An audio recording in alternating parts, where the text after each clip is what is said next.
galera, continuando a nossa aula de redes de computadores, agora a gente vai falar sobre a identificação, né? Consequentemente, vocês vão entender o funcionamento, né, do meio de transmissão. Então, não comecem essa aula, a parte 2 de rede de computadores, se você não viu o que é rede de computadores, quais são seus tipos, tá? E entender todo o conceito básico para você continuar nessa segunda parte. Bom, então nessa segunda parte a gente vai começar a falar sobre identificação. E para ficar bem tranquilo, para ficar de forma didática, eu vou fazer uma pergunta para vocês. Como que o governo, né, seja estadual, seja federal, seja na esfera municipal, sabe que você existe? Tá? Ah, eu estou vivo, professor. Não. O governo ele sabe que você existe por causa do seu CPF. Né? Logicamente que antigamente, se eu não me engano, há 2 anos atrás, ele sabia que você tinha direitos e deveres através da certidão de nascimento. Mas hoje, por uma lei, se eu não me engano, um decreto, não me recordo qual foi a exigência legal, toda vez que você gera uma certidão de nascimento, essa certidão de nascimento tem que estar vinculada a um CPF já. Então o que acontece? O governo ele sabe que você está vivo graças ao seu CPF. Tá? Então, logicamente, se você está vivo, né, você tem direitos e deveres. Se você não tem CPF e certidão de nascimento, com todo respeito, você não tem direito nem a morrer, porque você é um indigente. E professor, por que você está fazendo isso? Porque preste atenção, com certeza você já ouviu falar da palavra IP. Mas o que é o IP? O IP nada mais é que uma identificação na rede, é um endereço na rede de computadores, tá? Então, para você estar conectado na internet, você precisa de ter um IP. Para você estar conectado, por exemplo, na empresa na qual você trabalha, você tem que ter um endereço de IP. Por exemplo, para o meu smartphone estar configurado ao meu smartwatch, eu preciso de ter um endereço de IP. Então, se cair no concurso público, o que seria IP? IP seria uma identificação, um endereço lógico, um endereçamento, tá? E para que você conecte em qualquer tipo de rede, tá, galera? Pode ser intranet, extranet, internet, tudo bem? Agora, nós precisamos ficar atentos que quando se trata sobre endereço IP, ele pode cobrar um endereço IPv4 e pode também cobrar um endereço IPv6. E a primeira coisa que eu vou falar para vocês é o seguinte: por que tem duas nomenclaturas, professor João Kleber? Porque o endereço IPv4, ele foi o primeiro criado, tá? Lá no final ou meados de 2013, acabou as combinações possíveis. E aí o que eles precisaram criar? Uma nova combinação de números, né, e caracteres, que é na parte de texto, né, para aumentar a quantidade de IPs disponíveis. Se não tivesse criado a nomenclatura de IPv6, hoje você não poderia conectar na internet. Pegando um pouquinho de aula de geografia, por exemplo, hoje nós temos aí aproximadamente 8 bilhões de pessoas no mundo. Só que uma pessoa pode ter 4 dispositivos. Então a gente está trabalhando aí em 30 bilhões, 50 bilhões, não tem um número exato ainda, de dispositivos conectados na internet. E o IPv4 só consegue chegar no máximo a 4,2 bilhões. Então, por isso que criou o IPv6. Para ficar mais fácil e ser didático, hoje no Brasil a gente tem uma placa chamada Mercosul. E aí algumas pessoas falam assim: poxa, o governo criou essa placa só para aumentar o imposto, só para a gente ter que pagar. Mas a ideologia não é isso. A ideologia é o seguinte: as combinações possíveis de placa acabou. Por isso, se você olhar a placa Mercosul, no meio dos 4 números vai ter mais um outro dígito, que é uma letra. Consequentemente, aumentou as combinações possíveis. E aí o IPv4, ele trabalha com números decimais. O que são números decimais? São números que são de 0 até 9. Por isso que é decimal. Já o nosso amigo IPv6, para concurso, trabalha com números hexadecimal. O que é um número hexadecimal? Esse hexa significa 6 letras. O que seriam as letras? De A até F. Então, A, B, C, D, E, F. 6 letras. E o decimal é a mesma coisa aqui. Você vai ter números de 0 até 9. Perfeito? Então, o hexadecimal, você vai ter 16 combinações possíveis, enquanto o nosso amigo o IP lógico só vai ter 10. E aí algumas coisas são importantes, tá? O número hexadecimal, ele pode ser dividido em blocos ou 8 partes. Até 8 partes. E cada parte você pode perceber que é 1, 2, 3, 4, 5, 6, 7, 8. São divididos em números decimais, ou hexadecimal, perdão. E aí ele pode ter até 4 combinações. Por isso que hoje, para vocês terem uma noção, gente, o IPv6, eu nunca tinha visto esse número, tá? Confesso para vocês, eu fui descobrir depois que eu comecei a montar o material. Ele pode chegar a 1 cadecilhão. Para quem não tem noção de matemática, 1 milhão tem 6 dígitos, 1 bilhão tem 9 dígitos, 1 trilhão tem 12 dígitos, 1 cadecilhão tem 32 dígitos. Eu nem sei como é que conta isso, mas os cientistas falam que é tanto IP no mundo que se fosse colocar um IP do lado do outro, daria 7 voltas no planeta Terra. Então não vai mais mudar a questão do IPv6, beleza? Então, agora, vamos para o IPv4, que é o mais antigo, e, consequentemente, um dos ainda utilizado. Você tem 4 partes, tá? E eu quero que tu marque um asterisco no IPv4, que o IPv4 ainda é muito cobrado. E ele cobra também para vocês como ele é formado. Então, eu vou abrir aqui um slide branco para a gente entender como é que ele pode cobrar. Vou apagar aqui. E vamos lá, galera. O IPv4, de longe, o mais cobrado, então tu marca o asterisco aqui. Ele tem 2 regras básicas. A primeira regra: os números, as combinações possíveis podem ser de 0 a 255. Perfeito? E segundo, ele é dividido em até 4 blocos ou 4 partes. Vou te dar um exemplo.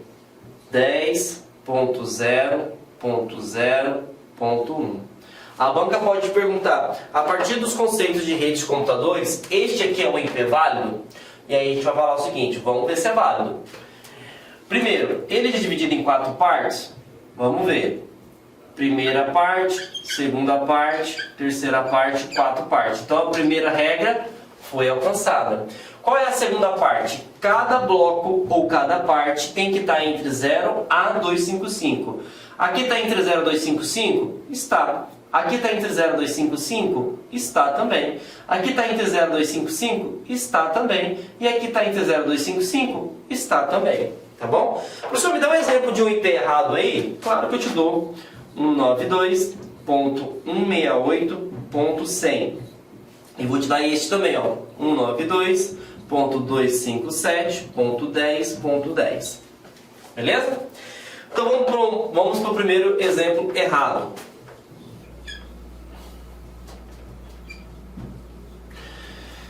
Primeira regra, vamos ver se ele está dividido em 4 partes? 1 parte, 2 partes, 3 partes. Opa, cadê a 4ª parte? Então aqui automaticamente já está errado. Vamos para o segundo exercício. Primeira regra, vamos ver se ele está dividido em 4 partes. 1 parte, 2 partes, 3 partes, 4 partes. Então, a primeira regra já foi atendida. Agora a gente tem que ver se está entre 0 a 255 cada bloco. Aqui está entre 0 a 255? Está. Aqui está entre 0 a 255? Opa, não está não. Ele está com um número a mais, está 257. Então, automaticamente está errado este IP. Então, isso... Desculpa, gente. Isso seria as combinações possíveis. Agora, uma coisa que é importante. Se você estiver fazendo concurso para a Polícia Federal ou para carreiras fiscais, né, ou para carreiras tribunais, a banca, se for uma banca pesada, um CESP, uma FGV, um FCC, ele pode exigir mais. Ele pode perguntar, já sei que você sabe como é que funciona o IP. Ele vai perguntar o seguinte, eu quero saber se esse IP é de uma intranet ou se esse IP é de uma internet. Aí você fala assim, lascou, né? Inclusive caiu isso no concurso da Polícia Federal. Perguntou sobre a Marta, lembra até hoje o nome da pessoa. E aí eu vou te dar um macete que você vai ficar muito feliz. Dica para concurso: se o IP começar com 10, se o IP começar com 72 ou se o IP começar com 92, significa que ele é de uma intranet. E aí lembra, o que é uma intranet? É uma rede privada. Ah, professor, não entendi. Simples, ele poderia cair assim, ó. Esse IP aqui é de um site público? Sim. Esse aqui é o DNS do Google. Ah, mas então significa que todo mundo tem acesso? Sim, porque começou com 8. Então, o macete é: foca na intranet. Se começar com 10, se começar com 72, se começar com 92, significa que esse IP ele está vinculado a uma intranet. Se ele não for iniciado com esses dígitos, significa que ele está disponibilizado na internet. Algo também que é importante, galera, é o IP. Ele pode mudar. E aí você fala assim, mas como assim, professor, pode mudar? E aí eu vou voltar aqui para vocês na prática. Vou apagar. Imagine só, você está conectado aqui na rede Wi-Fi, ou melhor dizendo, wireless, da LAC. Então o seu celular vai ter um IP vinculado aqui à instituição. Você está na sua casa conectado à sua rede Wi-Fi, você vai ter um outro IP. Você está no seu trabalho ou no órgão que você trabalha, você tem um outro IP. Ah, eu faço faculdade ainda, estou na universidade, você vai ter outro IP. E aí o que acontece? Cada vez que você está em determinados locais, você tem uma identificação diferente, você tem um endereço diferente, certo?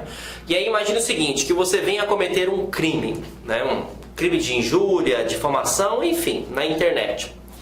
A polícia, ela não vai vincular somente ao IP, porque o IP pode mudar. Tá? Agora, o IP de vocês, a gente vai entender que vai ter um protocolo chamado DHCP que ele gera IPs aleatórios. Agora, um IP, por exemplo, de um site ou de um servidor, ele é fixo. Mas de uma pessoa que possui um celular ou um computador pode mudar. E aí o que acontece? Existe uma outra forma de identificação que não muda, que é chamado de endereço MAC.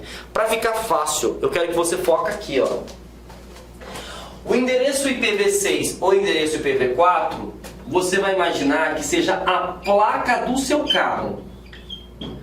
Aí você fala assim, mas professor, por que a placa do seu carro? Simples. Se eu estou no município, ou município não, se eu estou no estado de São Paulo, eu tenho que ter a placa vinculada ao estado de São Paulo. Se eu vou para o Rio de Janeiro, eu tenho que ter a placa do meu carro vinculada ao Rio de Janeiro. Se eu estou em Mato Grosso, eu tenho que ter a placa vinculada ao Mato Grosso. Então significa que muda a mesma forma do IP. Se eu estou conectado aqui em São Paulo, eu tenho IP. Se eu estou conectado em Mato Grosso, eu tenho outro IP. Se eu estou no Rio de Janeiro, eu tenho outro IP. Agora, tem algo que nunca vai mudar, independente da localização, que a gente chama de endereço MAC. E aí, para concurso público, você vai imaginar que o endereço MAC é o chassi do seu carro, porque ele é um endereço físico. Então, pegando esse mesmo ideologia, não me interessa se eu estou em Rio de Janeiro, não me interessa se eu estou em São Paulo, não me interessa se eu estou em Mato Grosso. Eu sempre vou ter o mesmo endereço MAC. Então a polícia vai fazer uma quebra de sigilo telefônico, vai vincular a conexão com aquele IP e automaticamente vai estar vinculado com aquele endereço MAC. Se ele mudar de localização, ele também vai ter o mesmo endereço MAC. Então se o cara comete um crime, uma pessoa comete um crime, ele tem que pegar o seu aparelho, queimar, jogar fora e partir para o outro. Por quê? Mesmo que ele mude a configuração de IP, o endereço MAC sempre vai ser o mesmo. Perfeito? Agora, o endereço MAC, ele também pode cobrar a sua composição. Como é que é a sua identificação? Então me acompanha aqui, galera. O endereço MAC, ele é composto por 6 pares. Então aqui não é blocos mais, 6 pares de números. Então essa é a primeira parte, 6 pares. E a segunda parte é que os números são hexadecimal, que a gente pega a mesma ideologia. O que é o número hexadecimal? Hexa significa que pode ser letras de A até F, decimal significa que pode ser de 0 até 9. Então esse aqui, ó, é o exemplo de um notebook meu. Então aqui eu tenho 1, 2, 3, 4, 5, 6. 6 pares. E aí aqui eu tenho números, correto, números, correto, números, correto. Ah, aqui tem letra, mas está de A até F? Tá. Números, aqui tem letras e números, mas está de E, de A até F? Tá também. Então aqui é um tipo de endereço MAC válido. Perfeito? Agora vamos falar sobre a questão de estrutura de organização, tá? Galera, é o seguinte. Quando você trabalha, tá, com a questão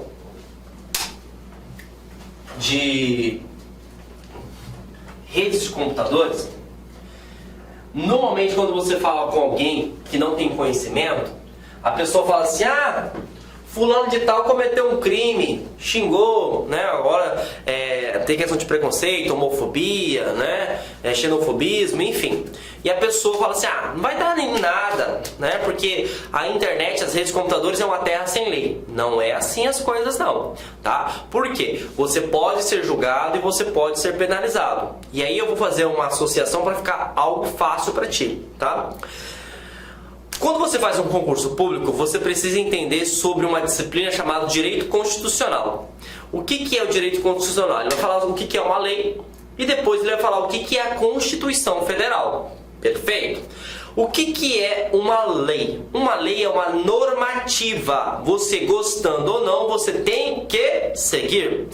Quando fala sobre Constituição Federal, é um conjunto de leis, né? A gente chama de Carta Magna. Então vai ter todas as orientações.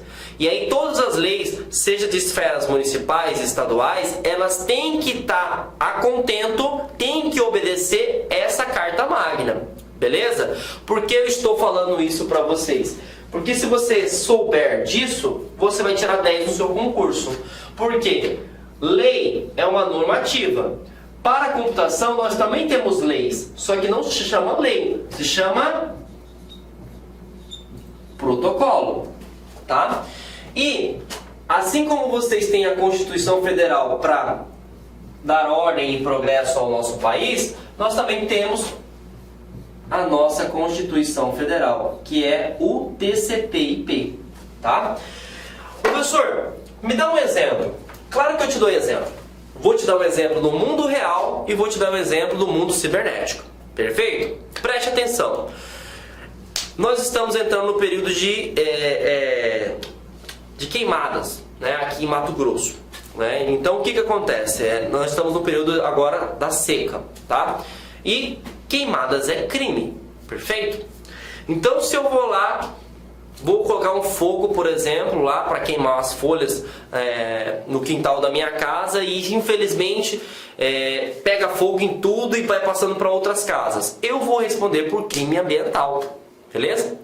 Outro exemplo, eu estou dirigindo o meu carro, por exemplo, e estou com o celular no ouvido. Eu vou responder por crime do CTB, que é o Código Brasileiro Código de Trânsito Brasileiro, né? Então, cada ação que eu faço, eu respondo por uma lei específica. Quando fala sobre o mundo cibernético, o mundo de redes de computadores, eu também respondo por leis específicas. Só que lembre-se, não é lei, é protocolo. Se eu navego na internet, eu utilizo um protocolo chamado HTTP ou HTTPS. Se eu envio um e-mail, eu estou utilizando o protocolo SMTP. Se eu baixo um arquivo, eu estou utilizando um FTP. Olha que coisa fantástica. Então, para cada aplicação que eu faço nas redes de computadores, eu tenho um protocolo específico. E é isso que você precisa entender. Um protocolo é uma normativa para uma aplicação específica. Já o TCP/IP é os conjuntos de protocolo. São todas as regras, todos os protocolos juntos. Perfeito? Agora, vamos continuar o nosso estudo, tá? A nossa Constituição Federal, ela é de 1988 e não teve uma atualização, tá? O TCP/IP, né, ele foi criado muito antigo, lá na década de 60, se eu não me recordo, é 67, lá na Guerra Fria, não me recordo a data específica, tá? Mas o que eu quero que você entenda? O modelo TCP/IP foi o primeiro inventado, também chamado de modelo de internet, tá? Só que ele tinha, digamos assim, ele não era detalhado, ele foi feito assim, de um modo, né, que naquele momento, naquela década, funcionava. Só que hoje a gente tem muita mais regras, a gente tem muitos mais fabricantes, né? E quando fala de protocolo, gente, os fabricantes de equipamentos, seja de smartphone, seja para qualquer dispositivo que conecta à rede, ele tem que seguir essas regras, gostando ou não. E aí eles viram muitas dificuldades de entender, né? Que nem a Constituição Federal, tem muitas brechas, né? E precisa ser atualizadas. Por isso que existem as emendas constitucionais. Por que a ideia de emenda? Juntar. E aí ele falou assim, não, vamos criar um modelo mais adequado, mais estudado, mais detalhado. E aí surgiu o modelo OSI. Tá? E aí, para você entender esse conceito, eu quero que você leia ao contrário. Se chama ISO. E aí eu vou fazer uma pergunta bem interessante para vocês, galera. Quando alguém fala para você o seguinte, ó, eu comprei esse smartphone e ele tem uma certificação ISO. Eu fui naquele hospital e ele tem uma certificação ISO. O que significa isso na prática? Que ele tem padrão de qualidade. O que é ISO? ISO é uma organização não governamental que estuda, tá? Seja mecanismos de produção, desde a parte de fabricação, de processos, até a parte do equipamento ou do produto específico. E aí ele vai falando, ó, isso assim tem que fazer isso, isso, isso, isso. Então você trabalha com boas práticas. Então o que acontece? O modelo OSI, ele foi estudado, detalhado, para que nós possamos ter a melhor conexão com as redes de computadores. E aí a primeira pergunta que já aconteceu, tá? Ele fala o seguinte, o TCP/IP, uma pergunta bem besta, falou bem assim, ó.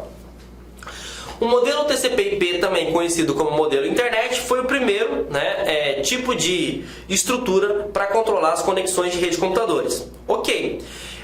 Com o tempo, ele precisou ser melhorado ou atualizado. E para isso, criou-se o modelo Wi-Fi. Como a pessoa não estudou, não conhece de tecnologia, fala assim, poxa, realmente, hoje todo mundo utiliza Wi-Fi. Vai lá e marca e está certa a resposta.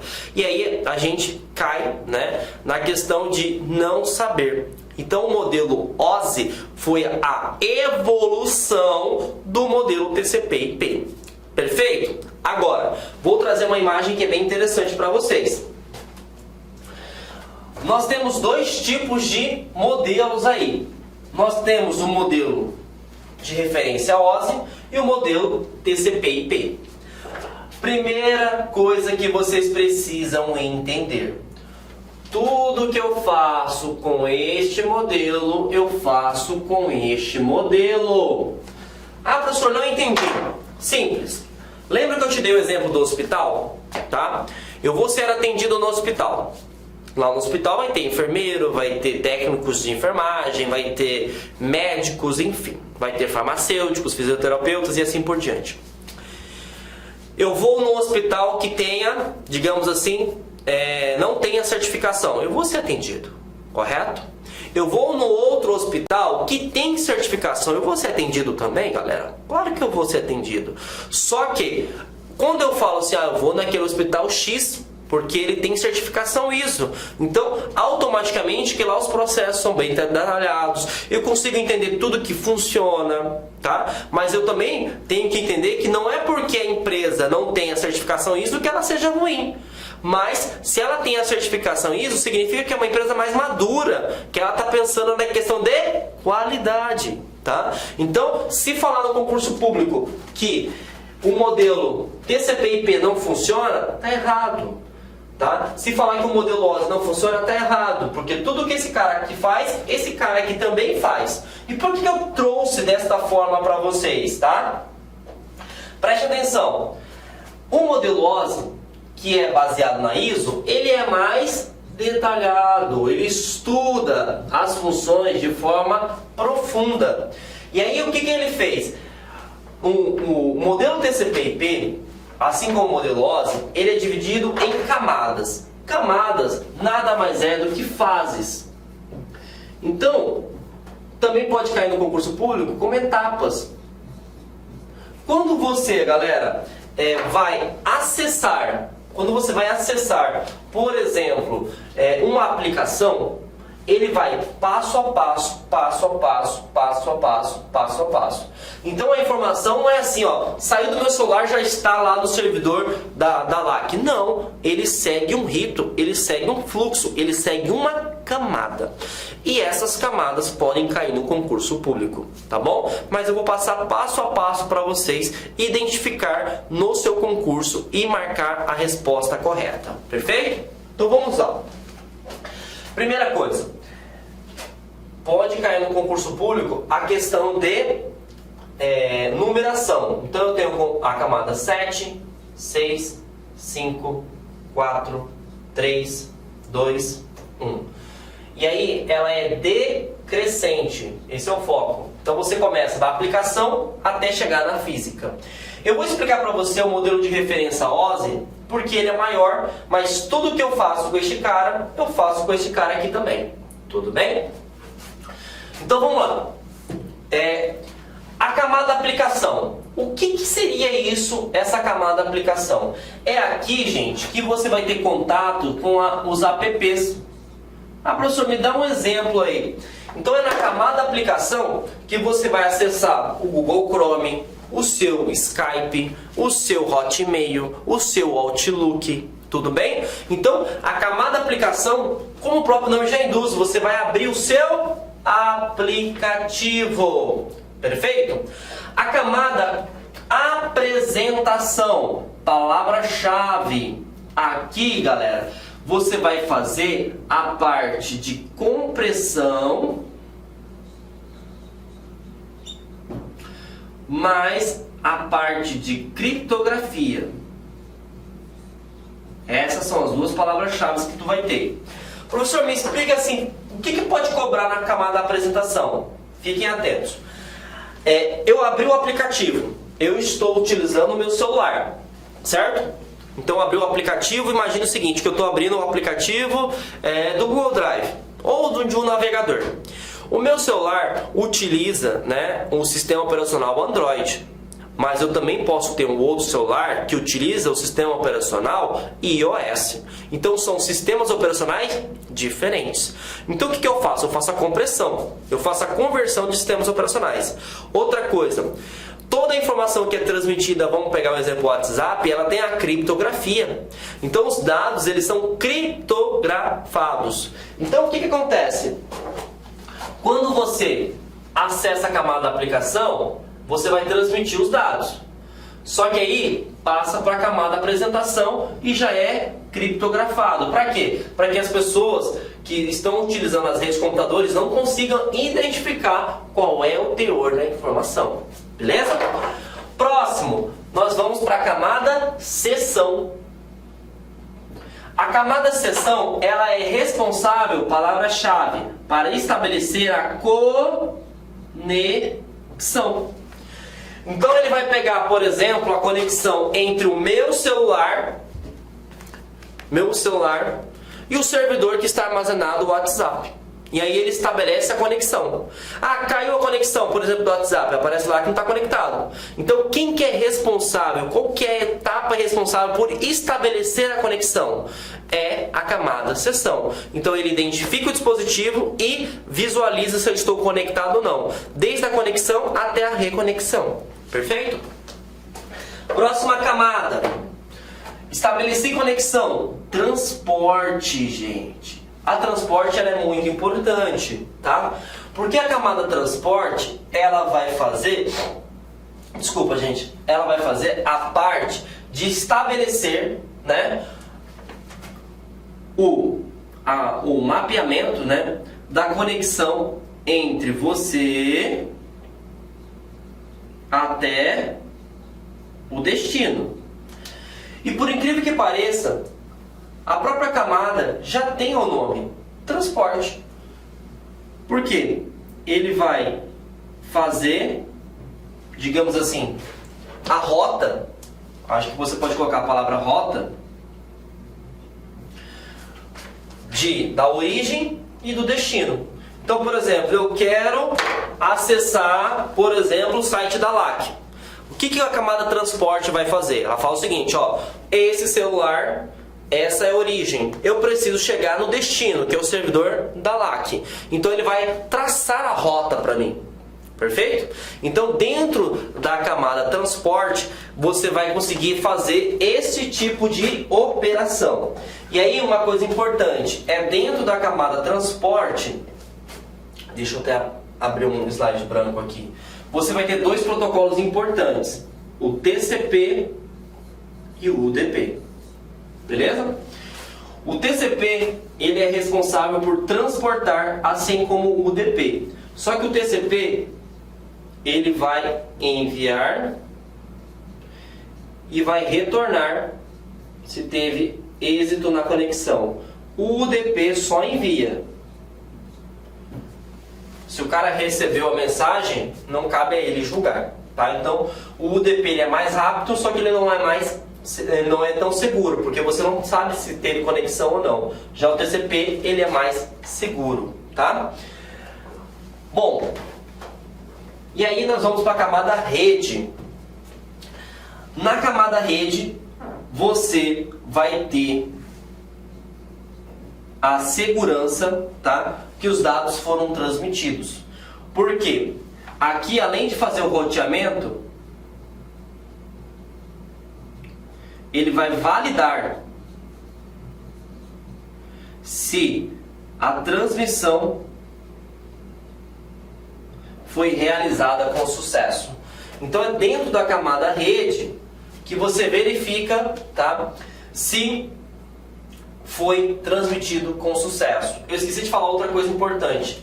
Dentro da camada transporte, você vai fazer a rota.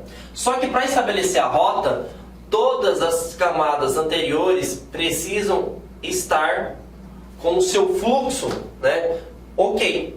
Então eu não consigo, por exemplo, estabelecer uma rota se eu não conheço quem é a pessoa, então, se eu não estabeleci a sessão, se eu não consigo saber quem é o sistema operacional, ou se vai ter que criptografar não os dados, ou se o cara abriu o aplicativo. Então é dentro de transporte. Isso aqui também é importante, eu tinha me esquecido, tá?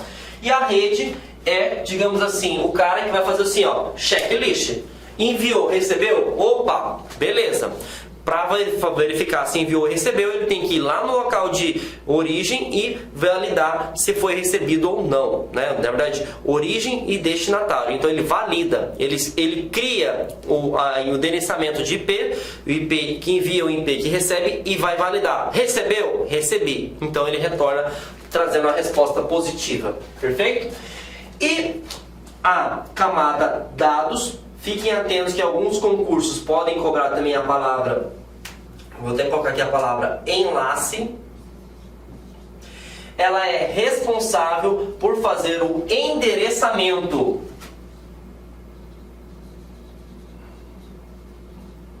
Como assim fazer o endereçamento, professor? É dentro dela que você vai aprender, na verdade aprender não, a gente já aprendeu, né? Que cria-se algo chamado de IP e cria-se também algo chamado de endereço MAC. Então, dentro de dados, que você vai criar a identificação para o envio. Então você vai criar o seu IP e o seu endereço MAC. E por último, nós temos a parte física. Como o próprio nome já fala, na camada física você vai falar que tipo de comunicação vai ser. Então aqui você vai ter a questão se é Wi-Fi, se é uma placa, se é wireless, se é Bluetooth, se fugiu o nome agora, se é rede cabeada, se é fibra ótica. Então a física seria a parte da disposição, né, da forma de conexão mesmo, tá bom? E aqui nós temos a mesma coisa. O modelo TCP/IP, a aplicação, ele é responsável por essas três conexões: aplicação, apresentação e sessão, tá? Rede é igual para as duas, e dados ou enlace e física é igual acesso à rede. Como tem isso que cai em concurso público, eu desenvolvi esse macete para vocês. Opa, passou aqui, ó, que a gente chama de RITA, tá? Então, se falar para vocês o comparativo de camadas, lembre-se da RITA. Ah, professor, por que lembre-se da RITA? Vou te explicar. Rede é igual a camada 1 e 2. Então, física, um enlace. Lembrando que enlace também pode ser chamado de dados, tá? Internet. Então, você vai ter a camada de redes, perfeito? Transporte é a mesma, vai ser transporte. Aplicação, você também vai ter a sessão, você vai ter a apresentação e você vai ter, opa, tá aqui do lado, a aplicação. Então, aqui tem um mnemônio para facilitar, tá? Então, lembrando, tá? Deixa eu retornar aqui. Nós temos aqui um modelo de referência OSI, um modelo de TCP/IP. Lembrando que esse aqui é muito focado para pesquisa, né? Por quê? Porque tem um padrão de certificação, tem um padrão de credibilidade. Até porque quem criou o OSI foi a ISO, perfeito? E tudo que eu faço aqui, eu faço ali, tá? Agora que a gente falou sobre a questão de protocolos, é importante que vocês compreendam sobre isso aqui, ó. Existem alguns protocolos que de longe sempre vão cair em concurso público e a gente precisa ficar atento, tá? Bom, vamos lá. O primeiro protocolo que a gente vai falar é o HTTP, beleza? Então já falei para vocês sobre a Constituição Federal, que é o modelo TCP/IP e o modelo OSI. E aí lembrando que o modelo TCP/IP foi o primeiro inventado, o modelo OSI é um mais estudado, mais detalhado. Só que lembrando, todas as leis têm que seguir a esses dois modelos, perfeito? E aí o primeiro protocolo que nós vamos estudar é o HTTP. O HTTP ele é responsável por conectar na internet, então você acessa sites e sistemas.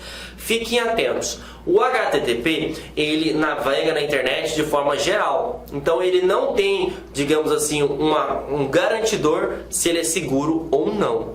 Por isso, existe um outro protocolo chamado de HTTPS. Esse cara tem um S no final. E por isso, quando você acessa um site que tem HTTPS, ele tem um cadeado.